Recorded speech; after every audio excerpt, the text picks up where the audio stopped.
Business is really warfare, but it's the activity of life itself. You say, well, business means I need to open up a business. Okay, yeah, that's right. But real activity of life has to deal with all the essentials of life that we must provide for ourselves, our families, our future.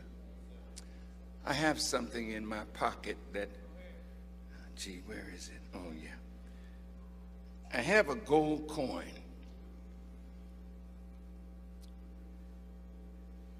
In 1961, I was sitting with Elijah Muhammad,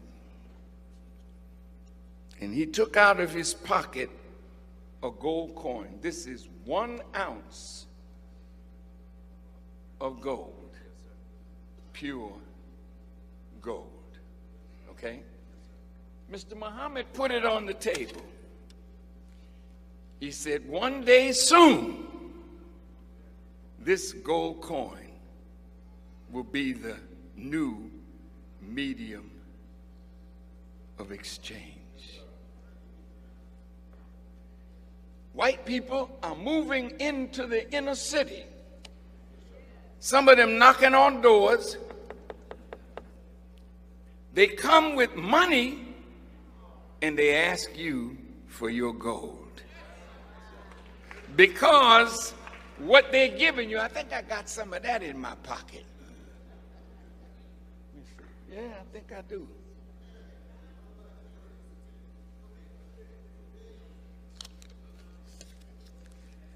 Now this is paper. This is not real money. This is real money. Silver as real money. Now you young people, some of the elders in the audience, like myself, this used to be called a silver certificate.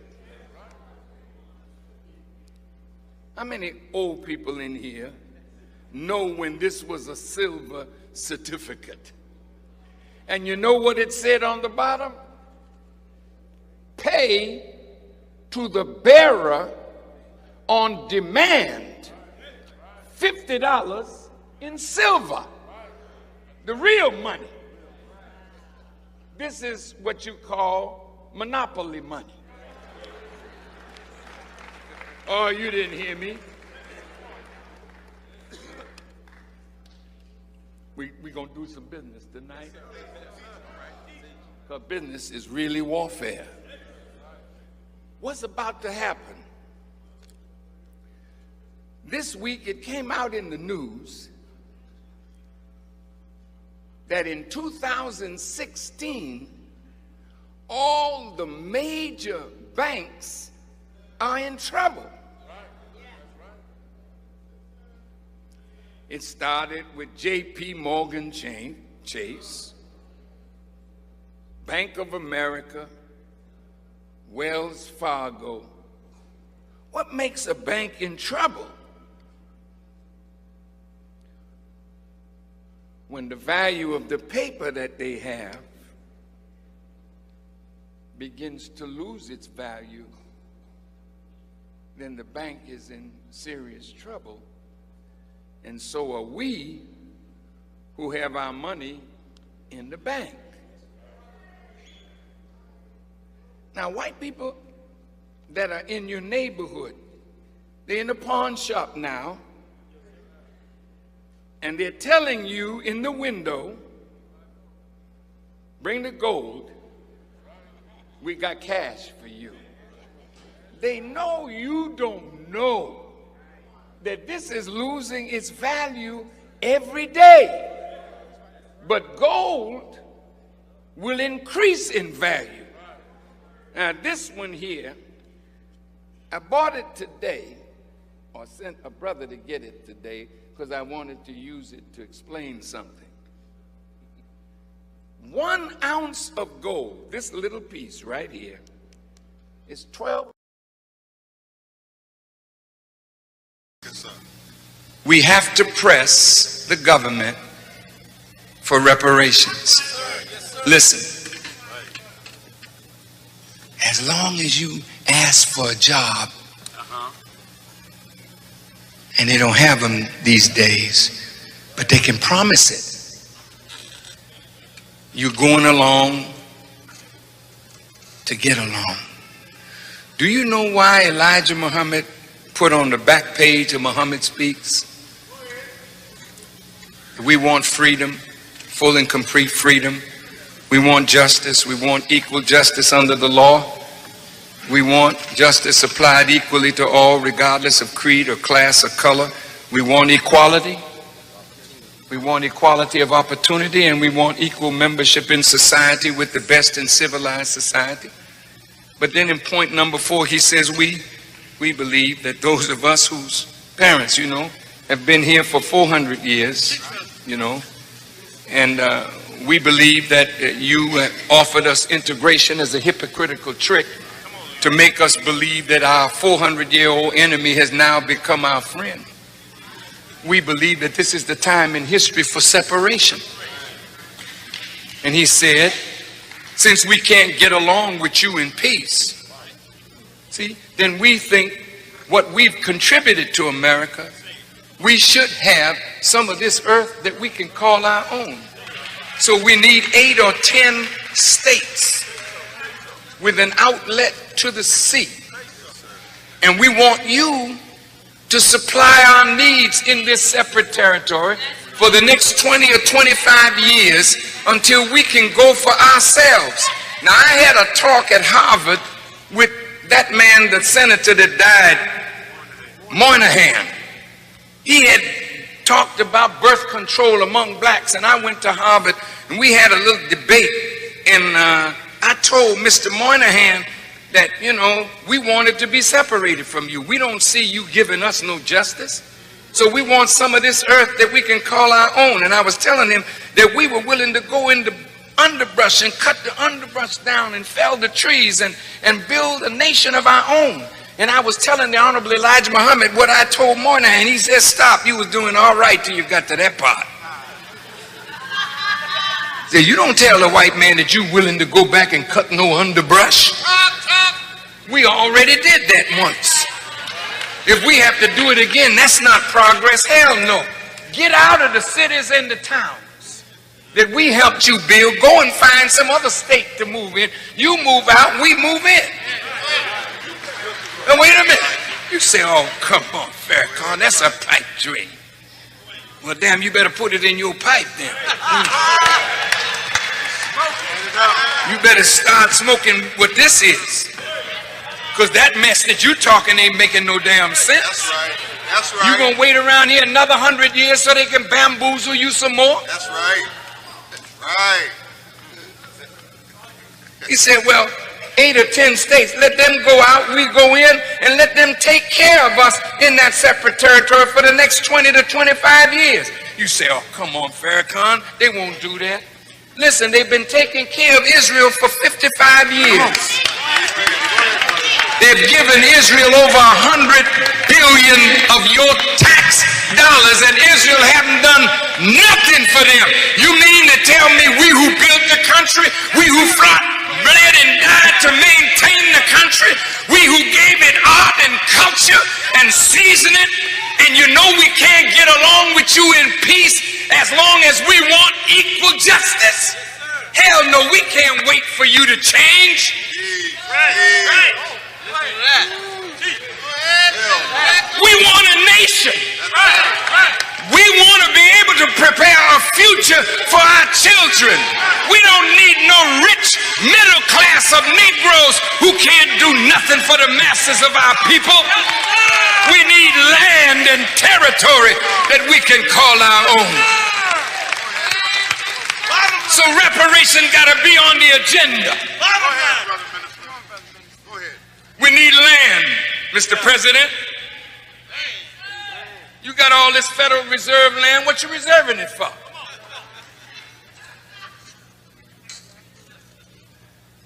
Yeah, we need cash. Hell yeah, print some more. you in your foolish state. What are you going to do with $20, $30, $40, $50,000 but give it right back to the enemy? It ain't about money. It's about that which will prepare a future for you and your children. You're not going to be on welfare for the rest of your life. You're not going to be out here scrounging and begging white people for a job for the rest of your life. But if you got land that you can build a real world out of it for yourself.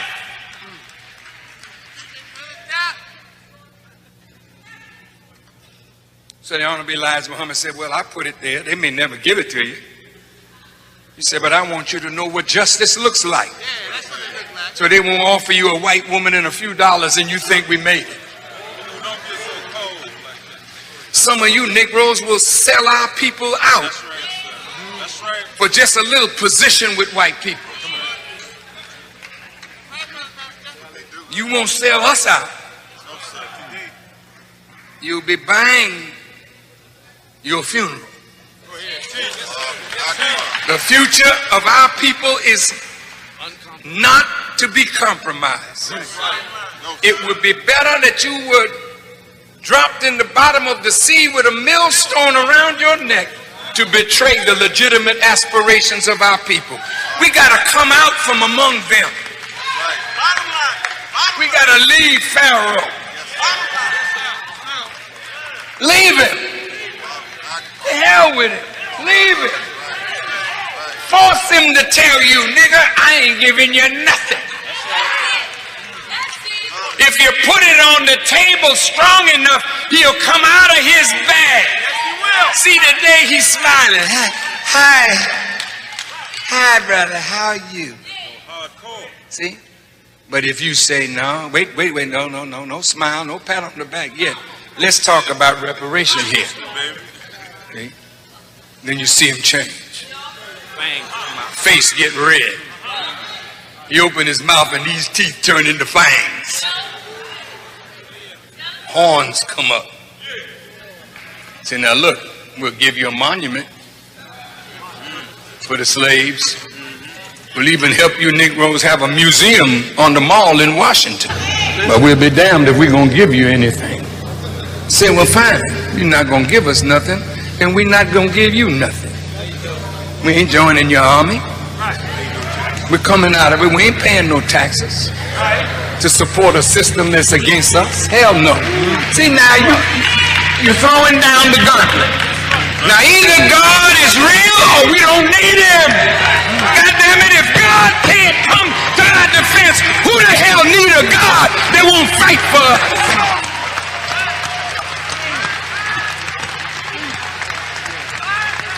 Yeah. So all you scared to death niggas that think that God ain't real, we gonna prove that he's real, because we calling this cracker out. God damn it, come on out then. And if God be God, come on, then stand up for us like you stood up for the children of Israel. Yes, sir. Come on. I don't represent no punk God. No, sir.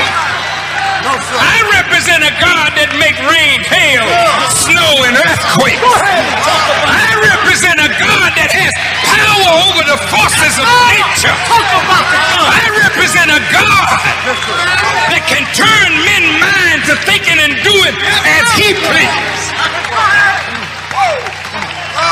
And he really ain't no damn spook.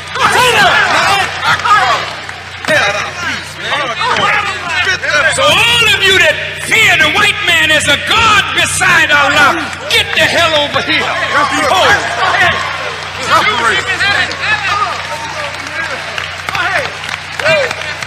I'm willing to die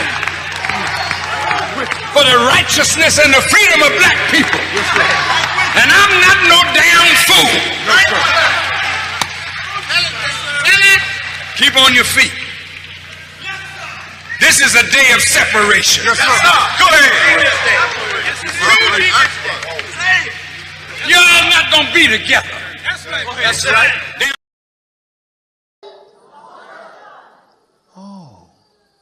What What happened to George Bush's stimulus package of nearly $800 billion? You don't even know where that went. Nobody saying nothing. Nobody asking.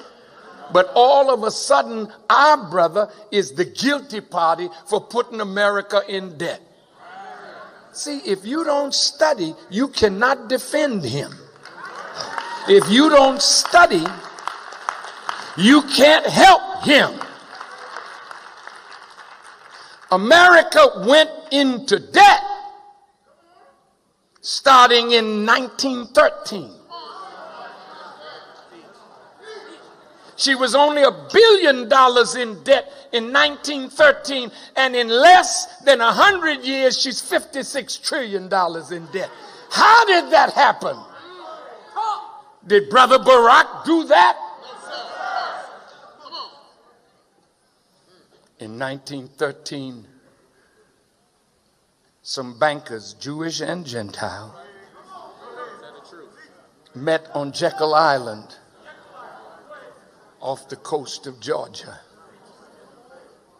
And they developed what would later become the Federal Reserve Act, which was passed in Congress December the 26th, 1913. And after that, a group of bankers began to control the monetary service of this nation. Oh, they're right around the corner, and where they print the money, and right next door is the Holocaust Museum. Some of you silly ones wonder why. You say, Farrakhan, why are you doing this? You're making it hard for all of us. No. If you don't know Satan, you can't get free from him. Did I say something? See, the book of Thessalonians puts it nice. That day shall not come except there be a falling away first, and the man of sin be revealed. Not the spirit of sin. The man of sin. Sin is transgression of the law. And these, they're not really Jews. No. They've hijacked Judaism. Those that I'm talking about. This is the synagogue of Satan that you will read about in Revelation 2:9 and 3:9. Go ahead and study.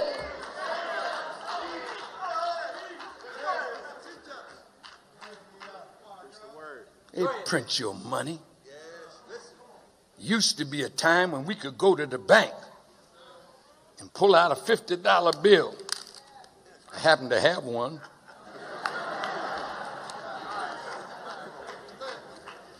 Mr. Grant's face is on it. But it says Federal Reserve note. But when I was a young boy, it used to be called a silver certificate. That you could take it to the bank, this is paper, and get in return real money. Silver. Take it to the bank now. See, you're being tricked every day. Bring your dollars or your old gold, and we will give you paper. Soon you'll be wiping your backside with paper because real money don't exist. America is broke.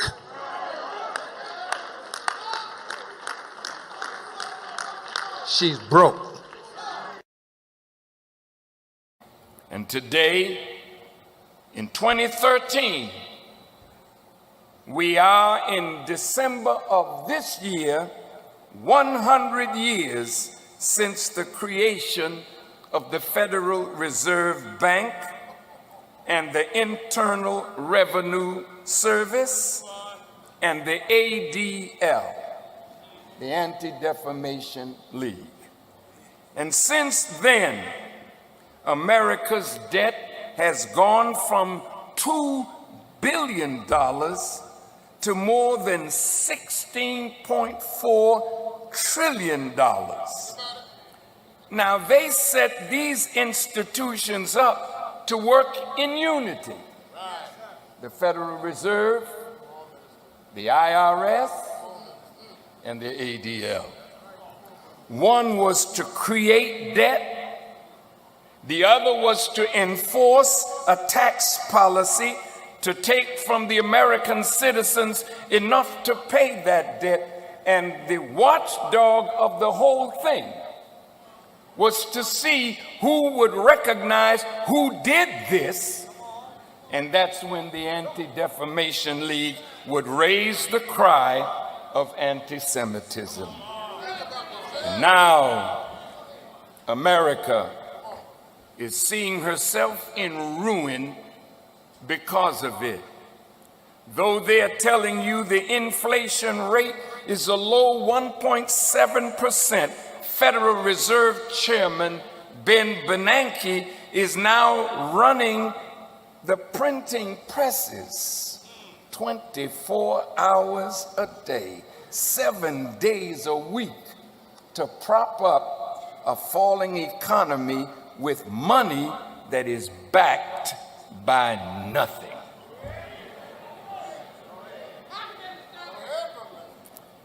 The money that they are printing has no value. It's phony money, fiat money. Every month, the Federal Reserve is flooding the monetary system with $85 billion in fiat or phony money. It is valueless paper that makes whatever wages we earn lose its value. They can pacify us with the talk of recovery, but your bill for milk, for bread, for oil, for gasoline, for cereal, for butter, for transportation, for the essential goods that make life livable for the American people, those prices are skyrocketing. Yet your wages are not keeping pace. You're making $7 and a few pennies hourly wage. Well, now we have 29 states under severe drought, ruining crops and livestock with one major storm after another, and all the calamities that are happening. This only adds to the pressure on an economy that is already on life support. Now the people are being taxed to pay for this, but the debt is so far beyond what little the people have that they can never pay it down. And to tax the people further would deprive them more of the essentials of life, which they are barely getting now. The fact is that we are now facing the grim reality that everything that the Honorable Elijah Muhammad predicted has now come to pass.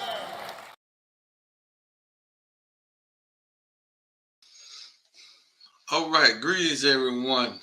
Glad that you could make it. Well, assalamu alaikum. Thank you for tuning in to this brand new episode of Business is Warfare. And we are back with a full line, full season, new season. We was off for a minute. We had a couple things going on, but we are back now.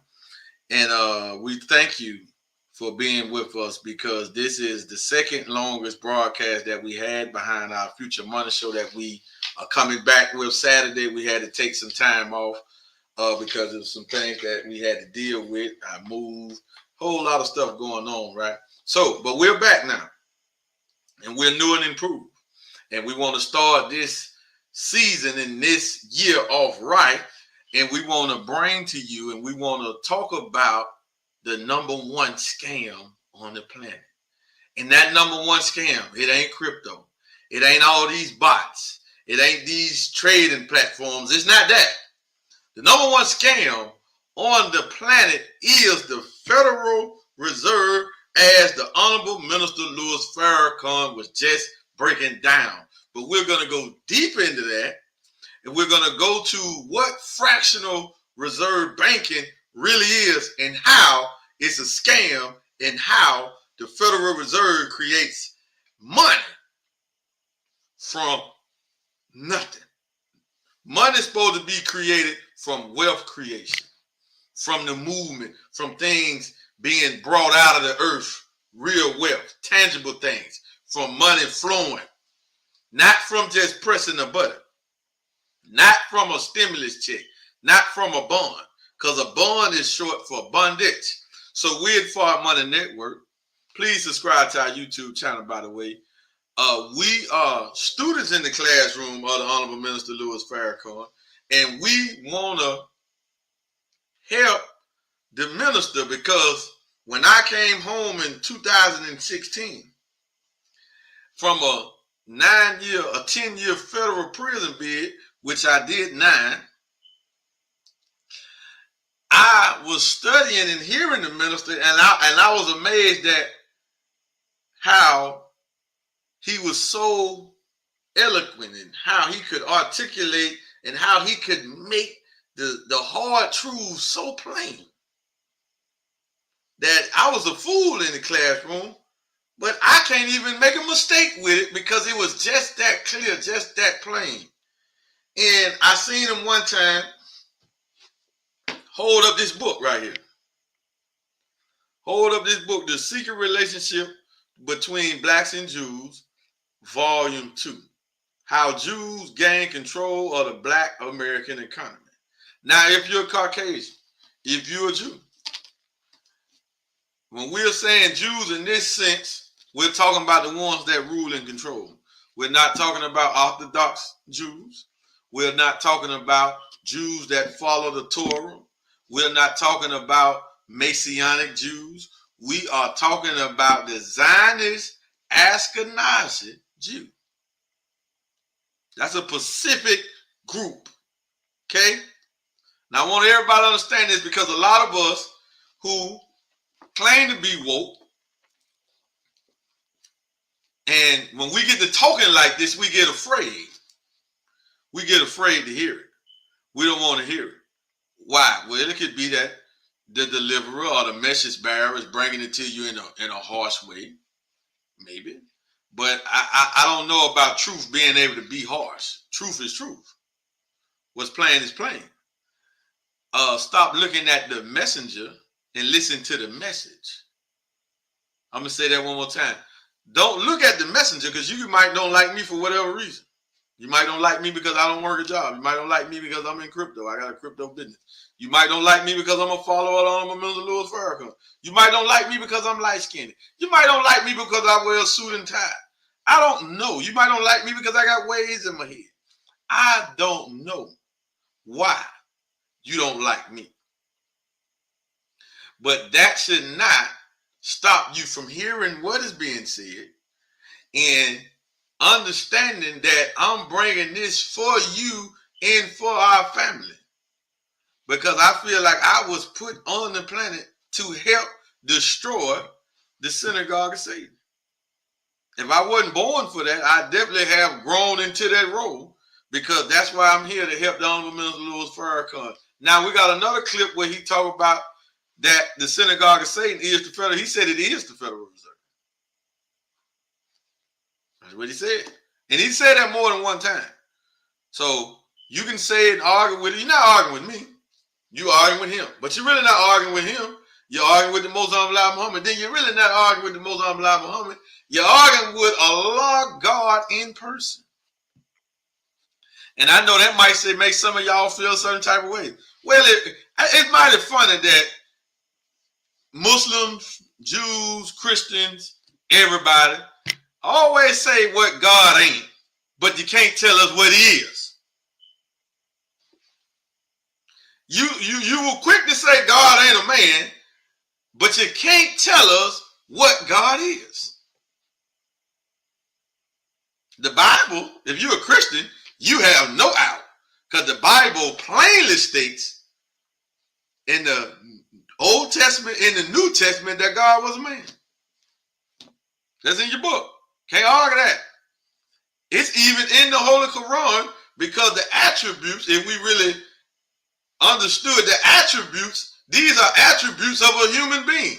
The beneficent, the merciful, the destroyer, the life giver, the sustainer, the healer, right? The passionate one, the light. These are who carry these type of titles? We would say Allah, I am the best knower. Well, that's a personal human being pronoun. Dogs don't run around saying I. Cats don't run around saying I. They don't talk like that, right? There's a human pronouns that denotes a person, a singular person. That's a noun, I. Then the Quran also uses the pronoun we, our, us. Well, who is that? Who run around talking like that other than a human? But Allah, not a man. In the Bible, all through, the Old Testament just full of it. Just Moses, Allah, God Jehovah talked to Moses face to face like a man talking to his friend. It's all in there, right? But we like to get distance from the nation because we say God a man. And we say this man visited us to save you, in me, in us. That's why he's here. Now, when you see a man on the scene, when you see a student on the scene doing this work that we are doing, and many of us do in the nation, then that should let you tell us that something is happening. When you see the Honorable Minister Louis Farrakhan doing this work, the most successful Muslim, see, success ain't money, success ain't cars and houses and stuff. That's part of it. But success is really a relative term.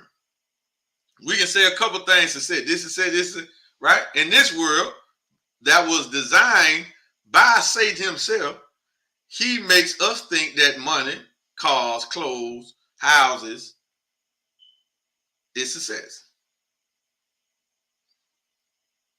That's what we think success. So if I drive a Rolls and you drive a Chevrolet, people are going to automatically think I'm more successful than you. That could be the case. I could be more in debt. Right? I could just have a better credit score than you. I don't really got the money. I just can look and stunt like I'm rich. But I'm not really rich because I'm paying that off over a 20-year period. You follow what I'm saying?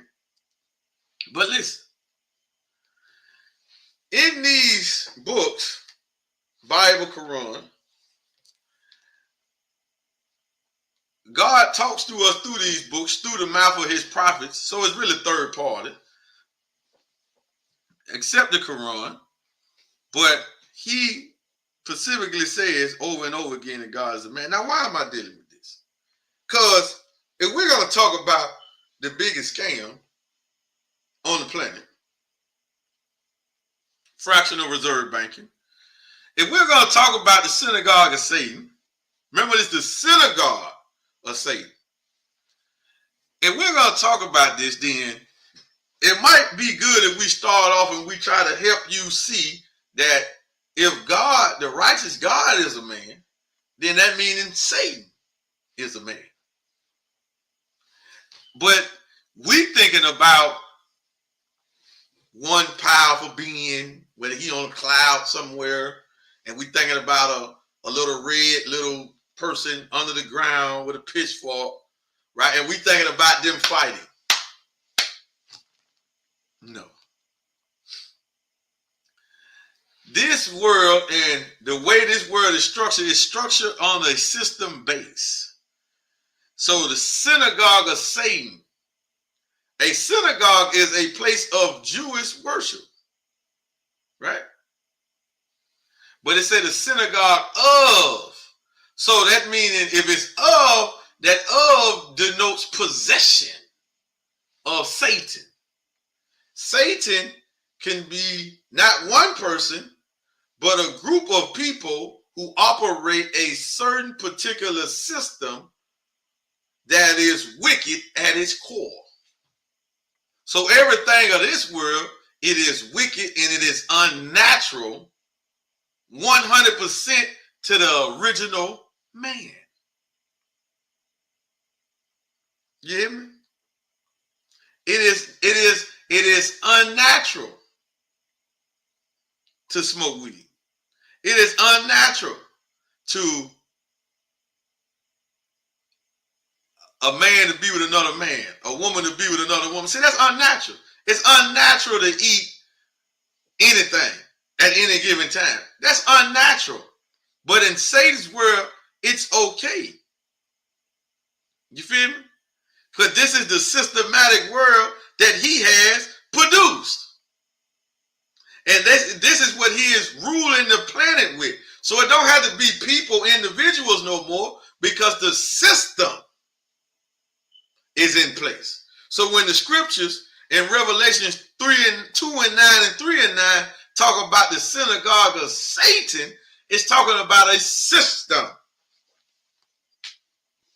that's going to be ruled by the ones who are saying they're Jews, but they are not.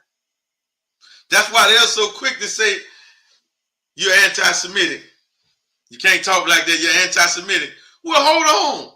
Well, what is a Semitic person? This what got Kyrie Irving in trouble. This what got so many others in trouble. This what got Ye in trouble. All right? With them, because they run this world and everything bows down to them except the Messiah and the Messiah followers, his true followers. Except it. See, that's why you can see everybody buck dance, everybody bend, everybody tap dance, everybody apologize, but you will never see Farrakhan apologize. Because he ain't got nothing to apologize for. You follow this? Because he is here to help usher in the kingdom of God, which is a mentality that the black man must come to the top. The black man can no longer be the foot no more. Because anywhere you go, in any country, any religious group, any part of the planet, the black man is at the bottom serving white. Whether they are white Arabs, white Mexicans, or just white people, period. The black man at the bottom. He's not at the top. Especially in the United States. And don't talk about we had a black president. No, he wasn't a black president. He was an African-American president. He didn't represent the original man. He was our brother. But he went to Harvard. He didn't go to no HBCU. And they pulled him out of there and put him in the president's spot. You feel me? No. And they made him bow down. Because he had to denounce the minister. Live on TV. He did it. All right? He had to do that. But the Messiah, who is Farrakhan, he could have destroyed Barack Obama's whole campaign by releasing a picture. Barack Obama grew up in politics in Chicago. Do you think he never saw or never met the minister? As a black senator in Chicago? Is you serious? Right? But the minister, being one who is secure in his own spirit, his own nature, his own being, no insecurities, he didn't release the picture. He let the brother be the president because that's what we wanted. And it's also what Allah wanted for we can have everything. So before he destroy this enemy and destroy this world, he's going to let us try with everything that we think will work. See, we're still trying it now. We think everything will work. But separation. When you read in the book of Exodus in your Bible, did Jehovah come to integrate the children of Israel? Or did he come to separate the children of Israel? But what did the children of Israel want to do? They wanted to stay with the Egyptians. But the Egyptians was oppressing them. So when Master Father Muhammad came, made a Christ, then the Christ made a Messiah, right? He preached separation, right? But what do we want to do? We want to integrate. It's nothing for a black person to jump on this stream right now and defend white people. That ain't nothing. That's the norm. It's nothing for us to go somewhere and we see the intermarriage relationship. And I'm down here in Tampa. It's like it is deep, right?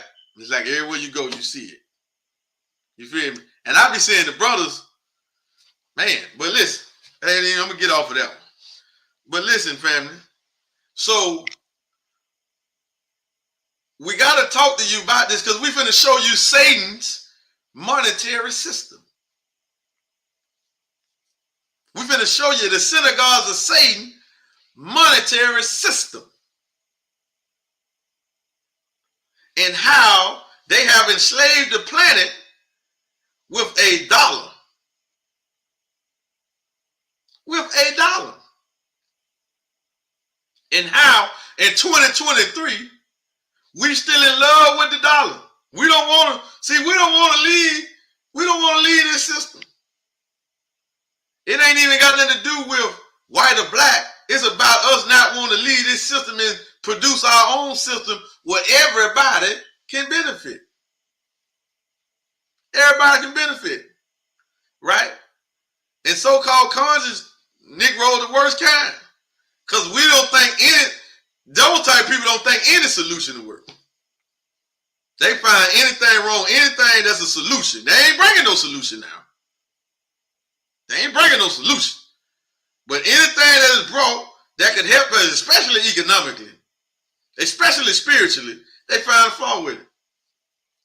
Well, I don't like the minister because of this. Because of what? He had something to do with Malcolm. Nigga, shut up. If he had something to do with Malcolm, he'd be in jail. Shut up. Shut the hell up. Right? Shut up. Right? Oh, I can't follow him. The Most High Muhammad had more than one wife. He had sex with underage girls. What did the girls say? Did the women say this? These wives that he had children by? His children still alive right now. The wives are still alive right now. Some of them. What did they say? In 1993, the minister pulled them all up on the stage. Let them talk. At Savior's Day. 1993. That was 30 years ago, brother. 30. And y'all still using that. The minister couldn't have been this successful representing an immoral man. Representing a dead man. Representing a man that wasn't divine. Well, he wouldn't be divine himself. You feel me? They're all tricks of the enemy. Because you will believe the Bible, Holy Quran, and how many wives did Prophet Muhammad have? How many wives did Abraham have? How many wives did David have? How many wives did Moses and Solomon and Aaron have? How many wives did Jesus have? Some Christian theologians say Jesus had more than one wife. Y'all don't know that though. Because a lot of Jesus' history is not in the Bible. Most of his history is not in the Bible. But y'all don't know that though. All right? Hook, line, and sinker. Only Satan could deceive the planet about a man who was going to be here to destroy him, and he got the people that he come to save looking back 2,000 years ago. Looking back 2,000 years ago and saying this man 2,000 years ago gonna come back. How could they do that? That's deception. In the Bible, he's called the arch deceiver. So that means what he specialized in is deception. That's his specialty. That's his mastery. And we're taught in the nation, in our lessons from Allah and person, Master Prophet Muhammad, through the most honorable Muhammad, the exalted Christ, that the enemy, Satan, was taught the knowledge on how to master the original man. But we walk around thinking we ain't mastered. You think like that, brother? No. As long as I stay connected to the Messiah and listen to what he say and do what he say, then I'm not master. But for any second I deviate, I could be mastered again. All right? But it's all about staying connected. It's all about staying plugged in to the source, to the live generator. So we're happy. And this is a great time. The great and dreadful day of the Lord. So let's get into this scam, right?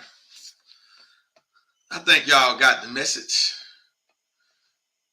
Let's get into this scam.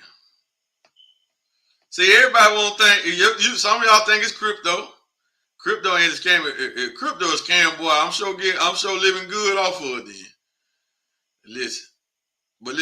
But some of y'all couldn't see a scam if it hit you smack in the face. And we're going to bring you face to face with the biggest scam on the planet. All right.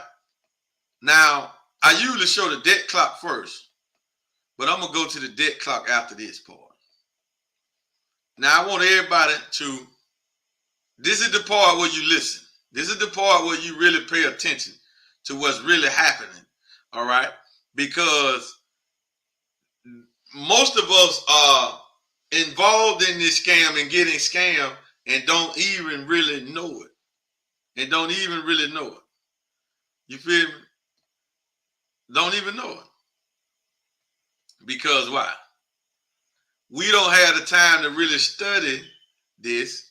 And since we was not taught anything about money and the way money works and the way money moves and how these systems work, then we never took the time out to actually study it. So we just go with it, go with the flow, as we say. And then we argue. So that's mastery. That's how they mastered us. They made the system that's enslaving everybody, that got poverty and want running rapid in the world, and we will come out and defend the sham. Boy, that's a hell of a thing. All right, so check it. Now, most don't know that your banking system is a fraud. How? Well, because by law, they practice something called fractional reserve lending.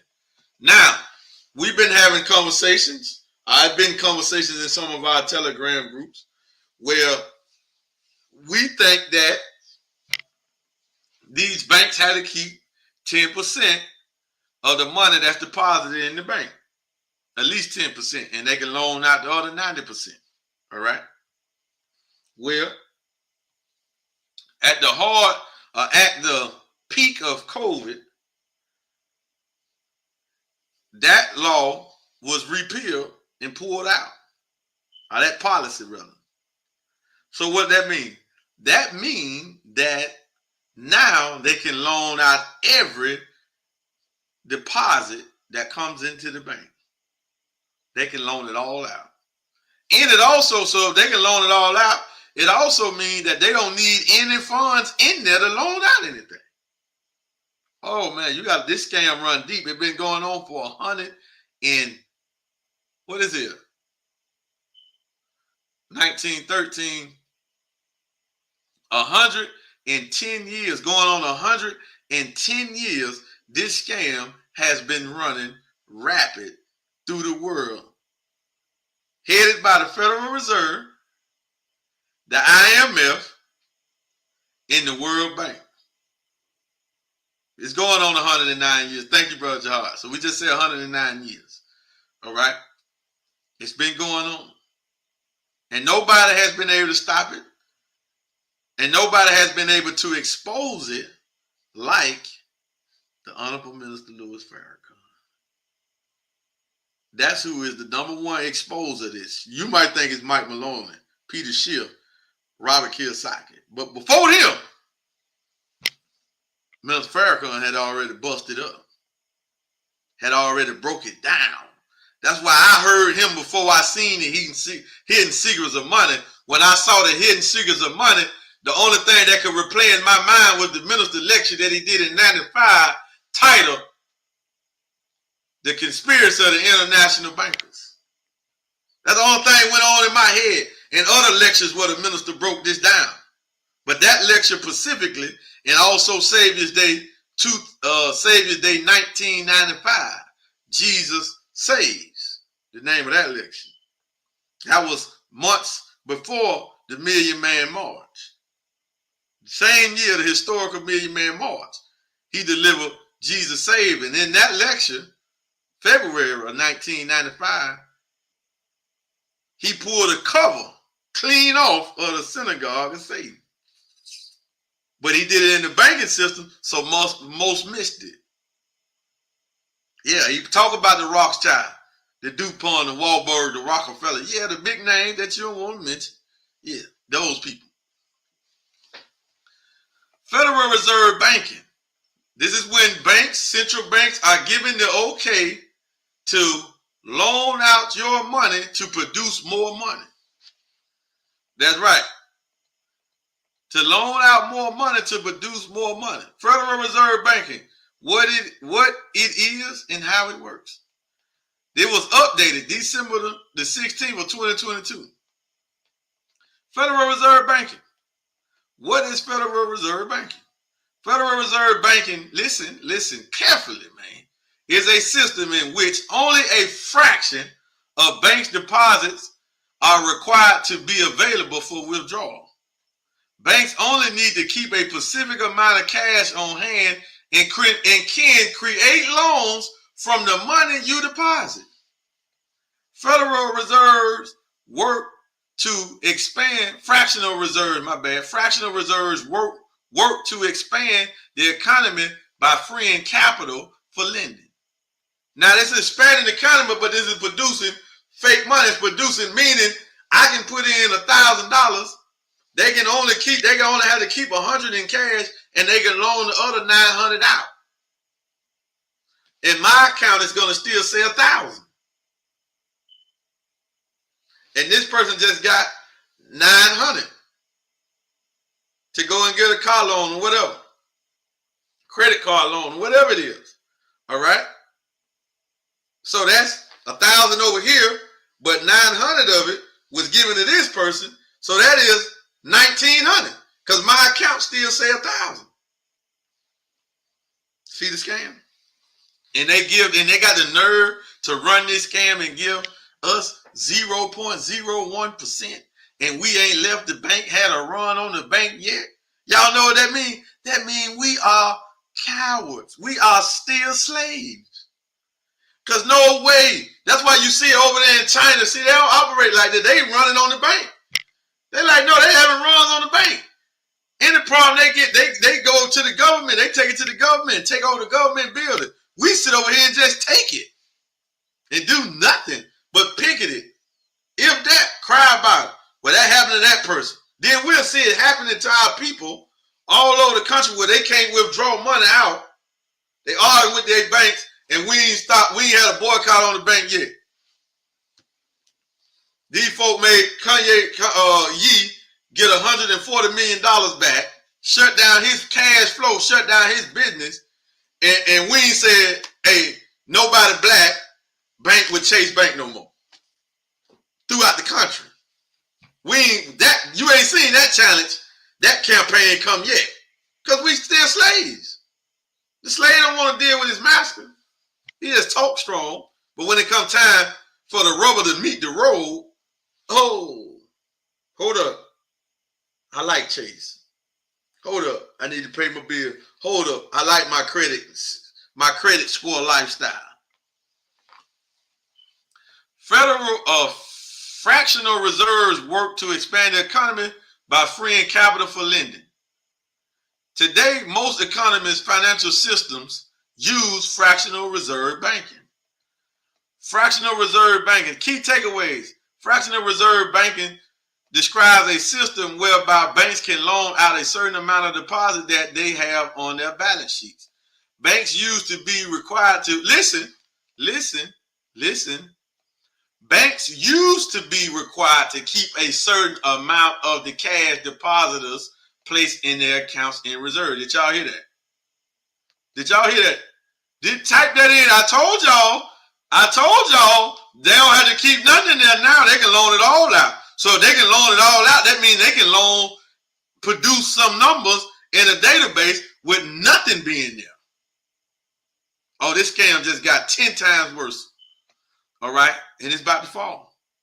Banks used to be required to keep a certain amount of cash, or the cash depositors placed in their accounts in reserve. All depository institutions are paid a specific interest rate on their reserve balance to encourage holding reserve. So they want to keep some in there. Understanding fractional reserve banking. When you create an account at a bank, in the contract, you agree to allow that bank to use a percentage of your deposits as loans to other bank customers. What? Hold up. And they ain't giving you nothing? Oh, man. This is what Myron Golden was talking about. So you loan your money to the bank interest-free. This doesn't mean you don't have access to the money you deposited. It only means that if you want to remove more than the percentage a bank keeps on hand, such as the entire balance from the account, the bank will need to access funds from somewhere else to give you your balance. Man, come on, man. Did y'all hear this? Hold on now. This thing here gets deep. Man. Tag some folks in here, man. We need everybody to see this here, man. Man, get this video, share this video out now, immediately. Did y'all hear that, man? Did you hear that? This is serious. Wow. Hold on, let read that again. That's just too amazing. When you create an account at a bank, in the contract, you agree to allow that bank to use a percentage of your deposits as loans to other bank customers. This doesn't mean you don't have access to the money you deposited. It only means that if you want to remove more than a percentage a bank keeps on hand, such as the entire balance from the account, the bank will need to access funds from somewhere else to give you your balance. Well, I be damned. Scam. Red flag. So this is why Soldier Boy went to a bank to get 100,000 out, and they only could give him 30,000 because they didn't have it. Then you had another person went to a bank, forgot his name, Tony something.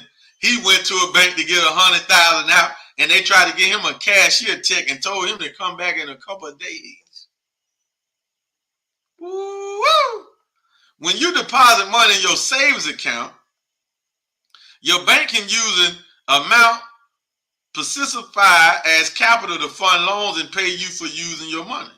For instance, say you deposit $2,000 in a savings account. Savings accounts pay interest, generally between 0.5, that's a lot, and 2%, another lot. We ain't found nothing like that. But these are yearly returns. If it was, it's still yearly returns, while they're getting 10 to 15% return.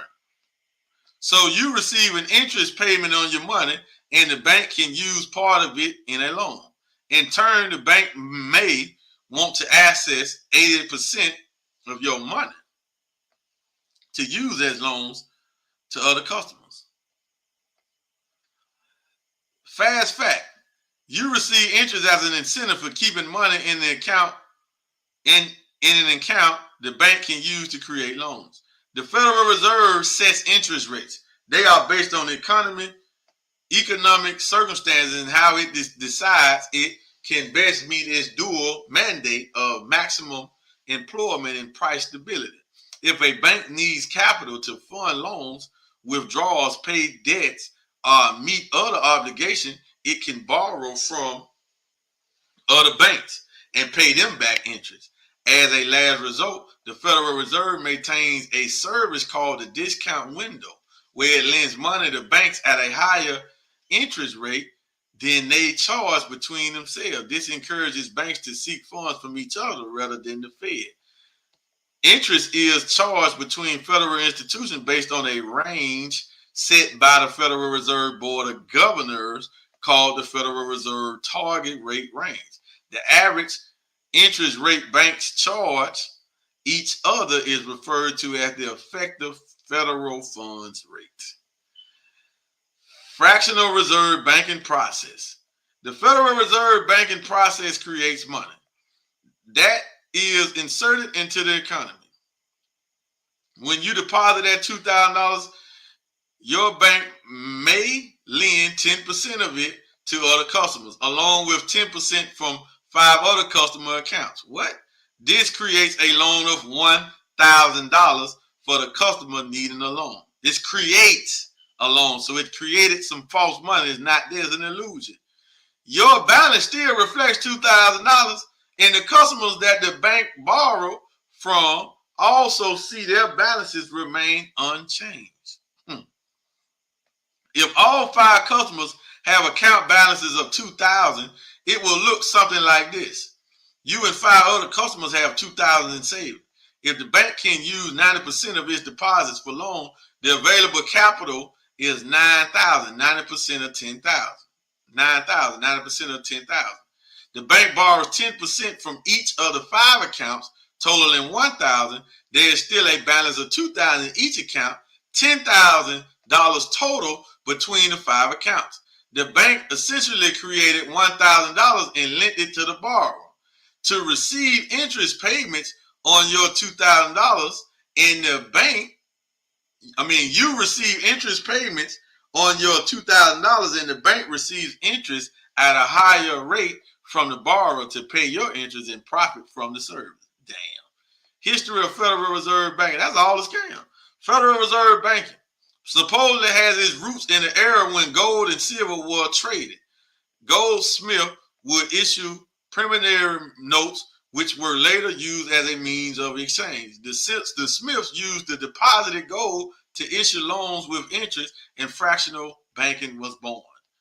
In the United States, the National Bank Act was passed in 1863, so they've been using this for a while, to require banks to keep reserves on hand and protect deposit of funds from being used in risky investments.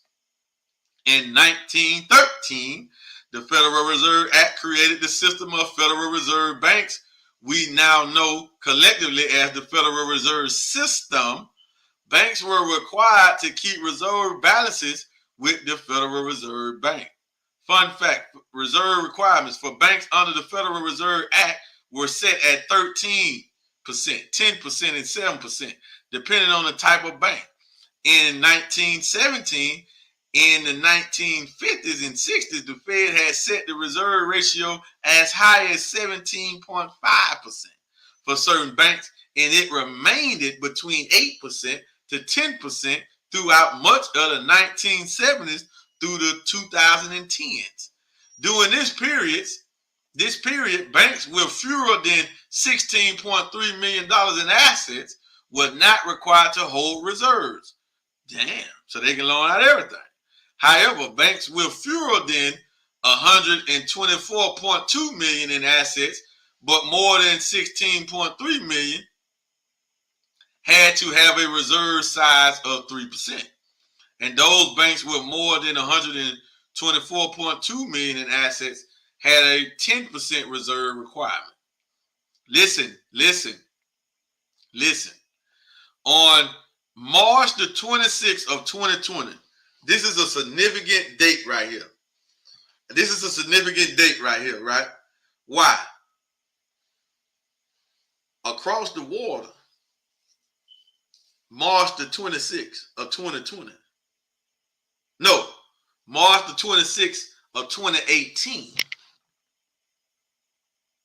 China came out with the petrol yuan. 2 years later, here go the Federal Reserve releasing a policy on the same date. I hope y'all see the connection and where it's gonna go. I hope y'all see the connection now. Right? I hope y'all see the connection. Let me say that again. March the 26th of 2018, China produced and released the petrol yuan. And they also said that the petrol yuan could be converted into gold. This was the speeding up of the fall of the dollar. Because whenever something can challenge the petrodollar, that's really the last hold on the dollar being the number one reserve currency. It's everybody accepting it for oil. But now they have an alternative. They don't have to accept the dollar for oil now. And we didn't really see this coming to fruition until Russia and Ukraine went into war, because now that's what Russia is using, the petrol yuan. Ooh, this thing is getting hot. Y'all better get ready. We better get ready. So on March the 26th, 2020, the 10% and the 3% required reserve ratios against net transaction deposits were reduced to zero for all banks, essentially removing the reserve requirements altogether. It was replaced with interest on reserve balances, IORB, or interest paid on reserves the banks hold as an incentive rather than a requirement. Let's read that again. So this is 2 years. Listen how the Jew is trying to wrestle with China them. All right, he's trying to stay in the game. So he had to go to desperate measures. And he had to take off the lid. So they took off the lid off the banks 2 years after China came out with the petrol yuan. Oh my goodness. Matter of fact, hold on right quick. Let us segue. Let us segue. Petrol yuan. Let me pull this up, because y'all need to see this and see this connection. Y'all need to see this and see this connection, man. Because this thing is getting deep and it's finna get hot. You feel me?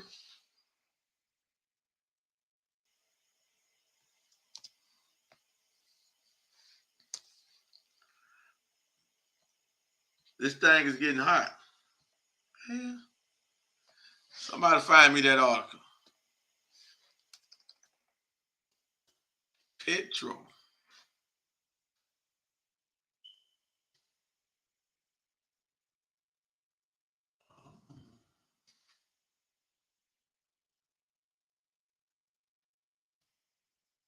Petrol. I want, because I got to make this connection. We got to line these points up.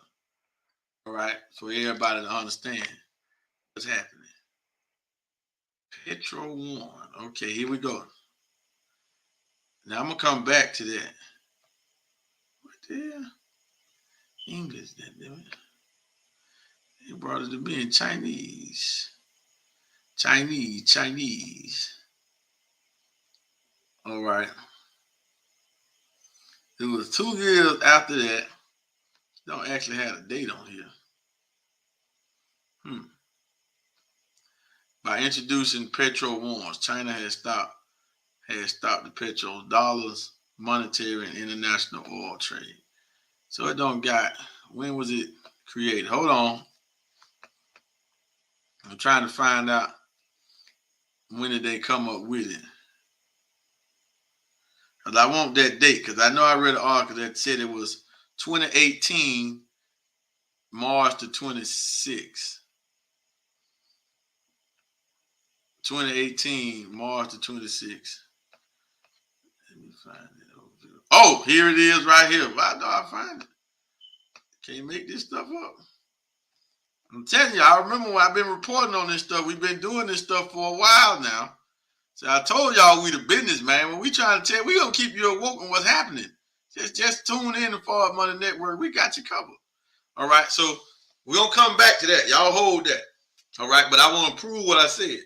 Okay, so we want to go over here to Wikipedia again, but we're gonna go back and we're gonna come back to the creation of the petrol yuan. Petrol yuan is a form of the official Chinese currency. The yuan extended at least initially for oil trading. Listen now, on March the 26th, 2018, just like I said, March the 26th. Now the reason I can remember this date, because my oldest child is born on this date. She's born March the 26th of 2003. So the reason that this date stuck out to me, it will always stick out to me because my first child was born on this date. That's why I can remember it so vividly, that it was the 26th. All right. On March the 26th, 2018, the Chinese government issued the first long-term oil trading contracts dominated in petrol yuans. This project exists to attempt to compete with the American petrodollar as a main currency in crude oil transaction, whose harmony has led the market since the dollar standard was first established in 1971, replacing the gold standard and giving the United States the power to manage most of the world's currency supply, around 60%. Damn. All right. So that just wanted to prove that. So we're going to go back over here, back to fractional reserve lending. All right. Just wanted to just show y'all that we ain't just over here just talking now. This thing is deep and we are showing what is happening in real time. So let's go back. So 2 years after the the petrol yuan creation, exactly 2 years to the date, the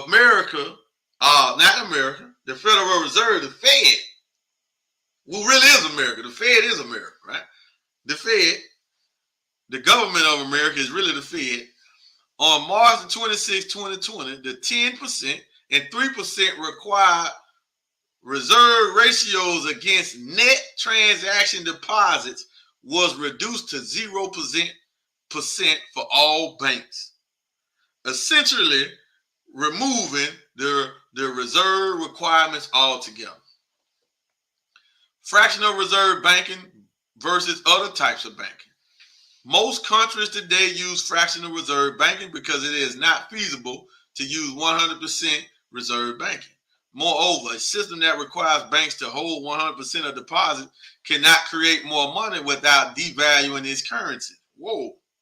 Thus, banks would need to hold a significant amount of capital to issue loans. This would greatly reduce growth in developed economies because the banks could not issue debt to businesses and customers that rely on it for large purchases and investment. A system backed by precious metals such as gold is also prone to this problem. If a specific amount of a country's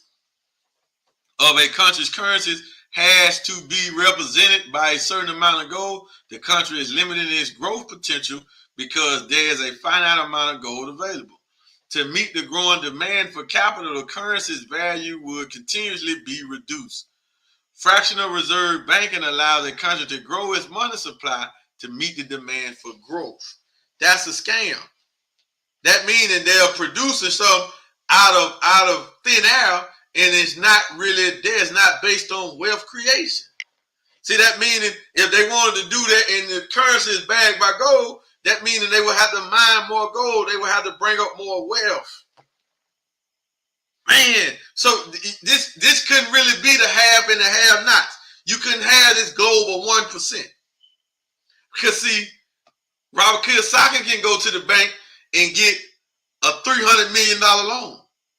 Well, me and you can probably can't even go get a $30,000 loan. So we can't play the real estate game like Robert Kiyosaki. You feel me? He can go to the bank and get a $300 million loan.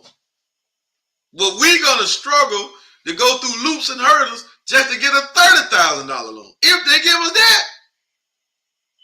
Straight up. So how can we play the wealth game with them? So the fractional reserve lending has directly created the haves and the have-not. Have created the poor, the wealthy, and the middle class. They have created this because the poor don't have good credit, so they can't even get to the middle class because they can't keep a good job. I ain't got no job, and they ain't got no good credit, so they can't even become and graduate and go to the middle class.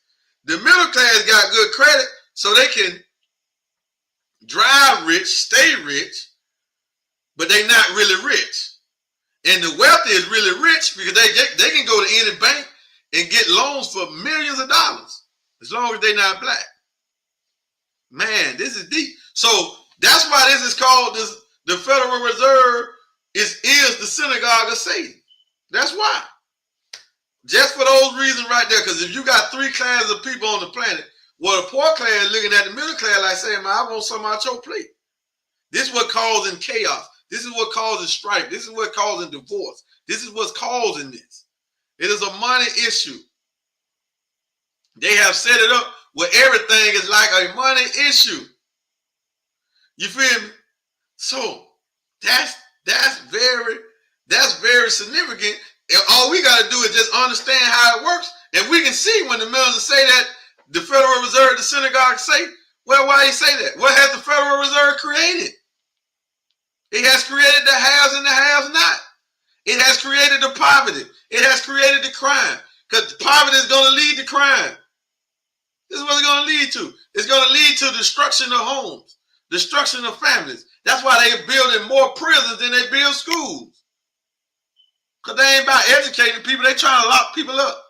Because they make money off of that. That's another form of their game. You feel me? But none of the bankers are going to prison.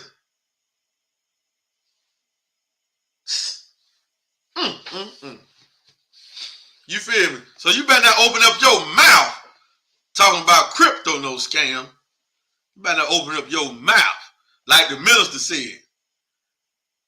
You better not open up your mouth calling him no anti-Semitic when during the Holocaust, the Rothschilds stayed at the finest hotels in Europe. You better not open your mouth. You feel me? That's right, George. But listen at this. See, this is what they try to clean up. Advantages and disadvantages of fractional reserve banking. Pros. Banks don't need to hold vast amounts of capital. So they took that out. Banks stimulate the economy by lending, meaning they are producing fake money that's really not backed by anything. It's just paper and it's just digits in a database. So more people, you can go and buy stuff because America got this pact with these other countries that's not going to last, where these other countries are sending us appliances and things, and we're sending them fake dollars. Allows for regulation. Cons, customers' panic can cause mass withdrawals and lack of capital. Oh, hold up. Did y'all hear the con? Huh? Now we have told you, people keep asking us about this FTX trash, all right? Which I think it was a scam from the start. And I think that dude, Sam, was just a fall guy. I don't even think he really knew that they was going to do him like that. But it's nothing for him to say because he was going along with it and he was faking like he was a crypto expert when he was never a crypto expert. I knew he wasn't a crypto expert when I heard him talk down about proof of stake. Proof of stake is better than proof of work.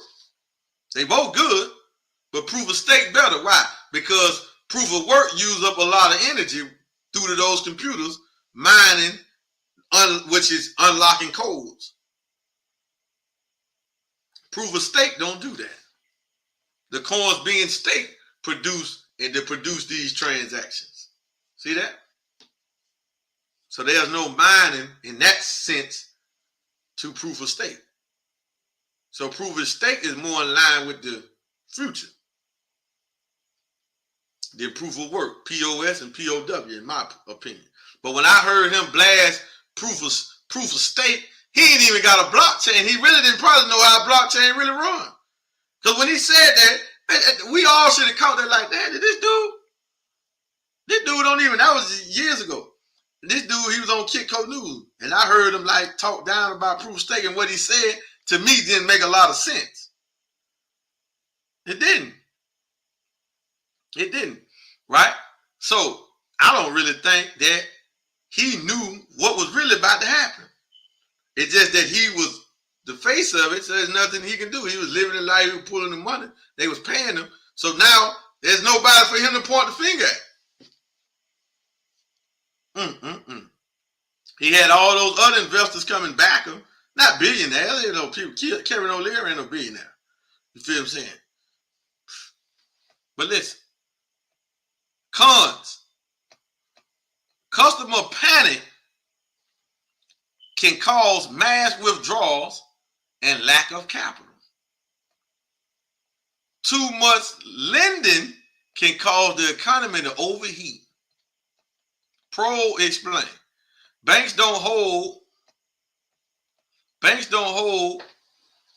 need to hold vast amount of capital because banks use deposits. Customers tend to leave in their accounts. Fractional reserve banking frees up capital for the economy. This assists in economic growth by keeping money float. Hold on, fam. I got my laptop about to go dead.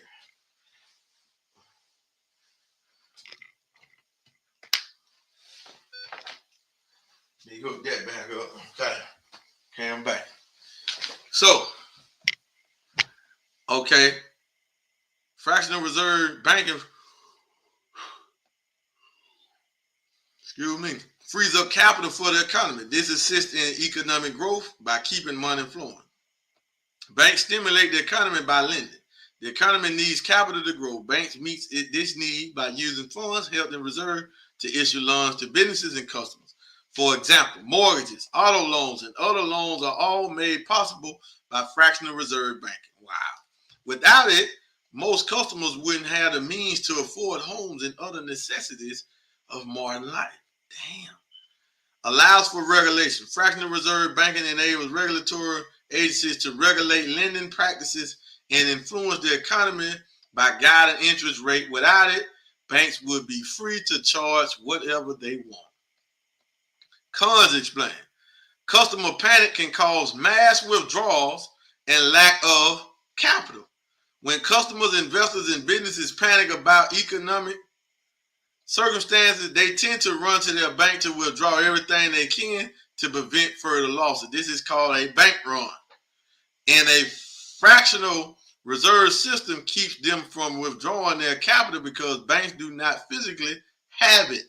Oh my goodness. Too much lending can contribute to economic overheat. When the economy is expanding, it is growing. Customers tend to spend more and banks lend more during periods of expansion. When more money is being created through loans, demand can soar, increasing prices. Producers begin producing more to meet demand. This can continue into a situation where the economy overheats, growing too fast. Criticisms of fractional reserve banking. The one main criticism of fractional reserve banking is that there are insufficient funds for everybody to withdraw at once. However, this is generally not an issue because people won't need to remove all of their capital under most circumstances. Important. Before the introduction of the Fed in the early 20th century, the national bank Act of 1863 imposed 25% reserve requirements for United States banks under its charters. This can be witnessed by reviewing the Greek financial crisis that began in 2009 and 2015. Greece defaulted on its debts to the International Monetary Fund. Oh, all right, bring them to the witness stand. Against a global financial crisis. As a result, citizens flocked to the banks to withdraw their funds, and the banks were forced to close their doors to prevent a complete withdrawal of capital from a struggling system. Further back in time, at the start of the Great Depression in the United States, customers rushed to banks. The United States customers rushed to banks to withdraw all of their funds, leading to the collapse of New York Bank of the United States.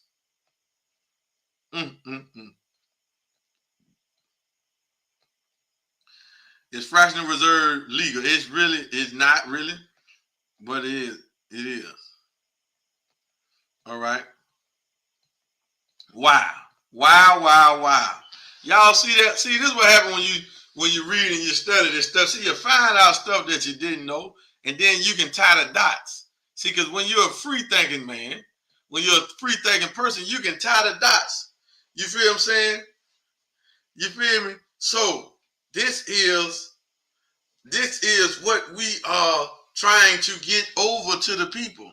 That's right. That's called a Ponzi. If all the money's not there, that's a Ponzi scheme. If all the money not there, that's a Ponzi scheme. That's right, Brother Jahar. You feel what I'm saying? So that's right.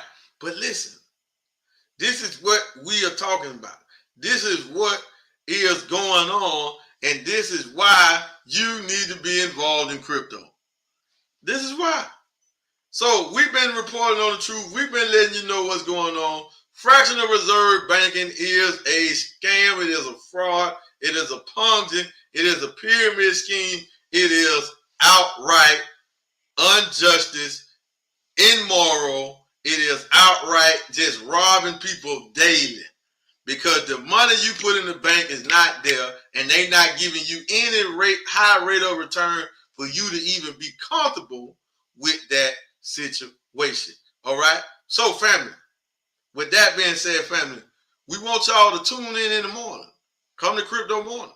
But we're going to tell you what's going on in the crypto space. All right. We're going to tell you what's going on in the world economy. We're going to tell you what's happening, but we just don't tell you that. We got a project going on called Project Exodus 10,000. And we are looking to grow to 10x our business, and we are doing a tremendous job of doing it. All right. So over the last month or so, we got over like 150 to 200 people that joined the organization. Nearly 200 people in less than 2 months. All right. So this is what happens when you have mass explosion. So listen, come on and explode with us. Come on, get in, tap in. Don't worry about what the haters saying. All right. Just think about what you could do if you could free up yourself. Because we got some passive income. We got some interest income that you can get on your money. So come on over here and bank with us. All right. Come on over here and bank with us. Put your money in over here. I'm not a financial advisor, but put your money over here. Don't worry about nobody tell you about crypto, because we're in crypto. But really, crypto is just a tool that we're moving and transfer in and out of this stuff. That's all it is. All right. But we have anything you're looking for. You want something to just put the money in and wait on it to grow. We got that. Right.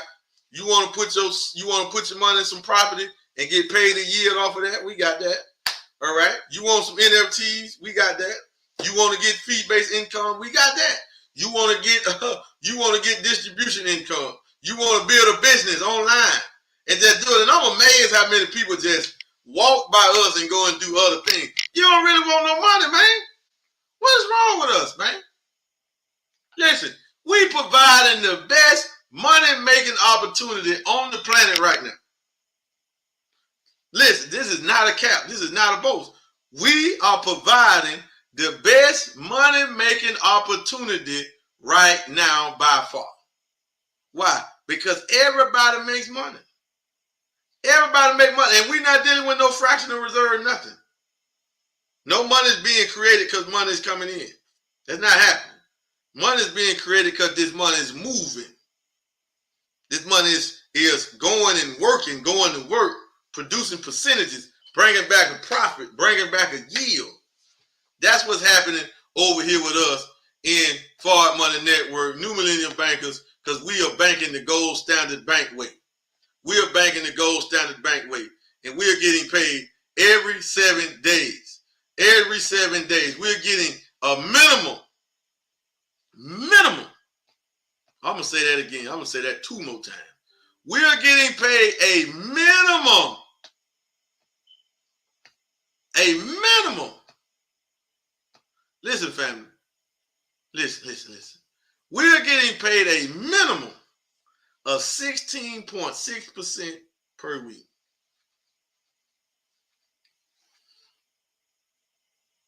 We're getting paid a minimum of 16.6% per month. It's really more than that. But we're just going to deal with that. Because that's going to come to you weekly. Passive liquid income. Where else can you get these type of rates of return? Where else can you go? So come on, join Forward Money Network, become a New Millennium Banker, and get paid so many different ways that it's going to, man, listen, you'll lose sleep trying to figure out where all this money coming from. You feel me? I'm telling you, man, this thing here is crazy. Like, man, we bringing people in and like people just blowing about us. Like my brother Ben X, oh man, this man going crazy. You hear me? This man just hit national director in 3 days. That's $60,000 in revenue. This man national. He only hit executive last month. He already at national. The next rank is executive. This man been in the business 2 months. Man, he's proof. He's showing you just how to really just launch a business. Well, I ain't got the level of influence. At one point in time, he ain't had a level of influence. So we don't want to hear that. At one point in time, he wanted to influence social media influence. He had to go to work. And he had to build up his platform. He had to build up his image. He did that. Put himself out there. He went to work. He did that. So what about when he was doing that? He ain't had no money then. When he was getting the followers and getting the influence, right? But damn. But he's still just showing you how to work a business, though. This is what we've been trying to tell you. I told brother tonight, I said, listen, when you're not involved in sales, that's a show to the world that you lack confidence in yourself. Because everybody got confidence in themselves. They in the sales. Why? Because they confident that they can sell the product. They confident you can sell the product because they're going to take confidence to do it. Without confidence, you can't sell nothing. That's why most say, I don't want to do sales. Man, sales been making the most money, make the most money, always make the most money. Then when you come over here with us, not only do you get involved in sales, per se, we ain't really selling nothing. We can't sell you 16.6% of money. How can I sell you that? That ain't a product to sell, right? You just got to want that, right? But listen, that's an offer that we offering you. Do you want it? Yes or no? But listen though, family. How? When you sales make the most money. Why? Because if you wholesaling, you buy for one price and you double your money, triple your money. You feel me? That's why you see when you involved, not you working at a sales store. Not that. Maybe a car dealership. Even that's why realtors are a little different. But I have come to find out that a lot of real estate agents, they have been poisoned by the traditional way of making money. So the central bank, because they have to work so close with the banking system that they have become, most of them have become poisoned by that. So they really can't see nothing outside of that. You feel what I'm saying? And they ain't like they own a lot of real estate. They just, you know, they agents. They selling property. So they in the MLM, they just selling houses and apartments and stuff, right? For somebody else. It ain't theirs. So they do MLMs. But they'll tell us they don't want to do it. So that's what happened with that. Because when you dealing that close with the snake, when you that close to the head of the snake, you feel what I'm saying? And you actually working for the head of the snake, whether you know it or not, he like sticks his venom into you. So his mindset gets into you. So you get to talking and thinking like them. You don't even know it though. You feel me? So when the opportunity comes, that's why we know if we meet a realtor and they come over here and they get what we doing, or they just fly, shoo, and take off with it. Because of the people they connected to already.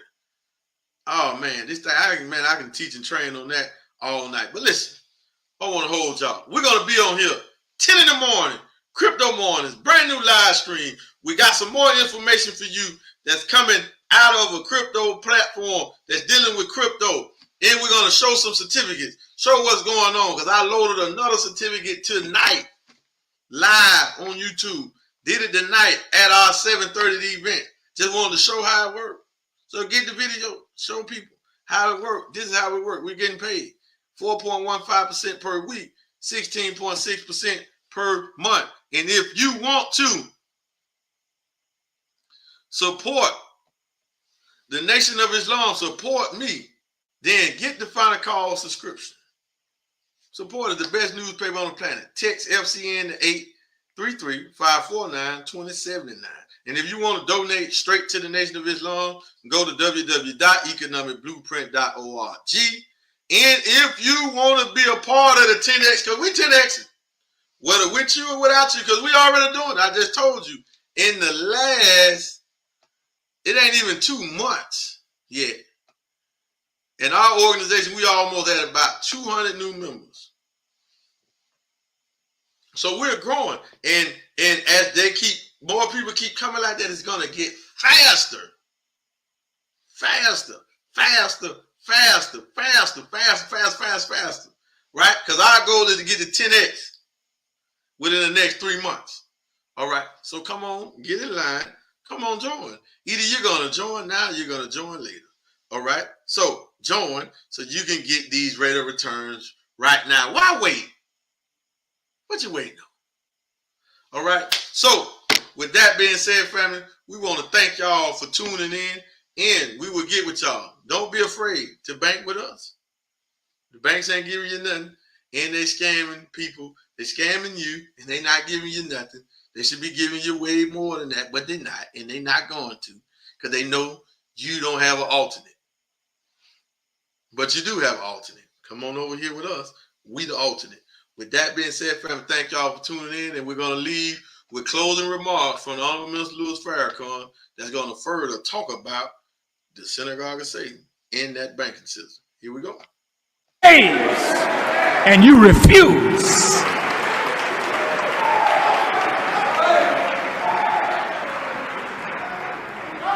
And as long as you will be a step and fetch it, as long as you will sell out for $1, they make dollars every day. Right next to the Holocaust Museum in Washington is where the Federal Reserve prints the money. The Federal Reserve is the synagogue of Satan. The Federal Reserve, the Rockefellers, the DuPonts, the House of Rothschild. These are the people that have corrupted the entire world. And I am here to pronounce your doom.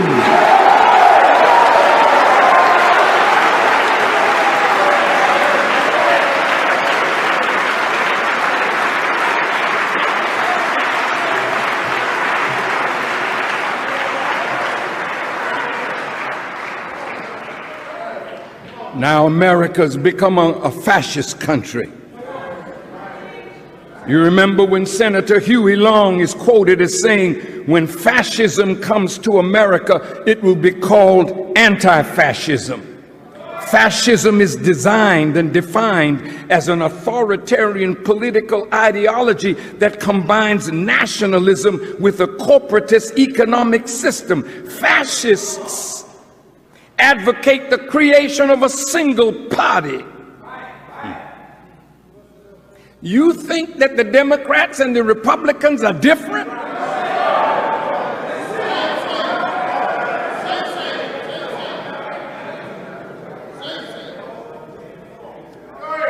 Now, who controls the U.S. Congress? Do you think it's you? Can you really depend on the Senate and the House of Representatives to represent your interests? They're in bed with insurance companies. They're in bed with special interests. And they're in bed with Israel. Most of your senators, many of them, and congresspersons are honorary citizens, members of the Knesset.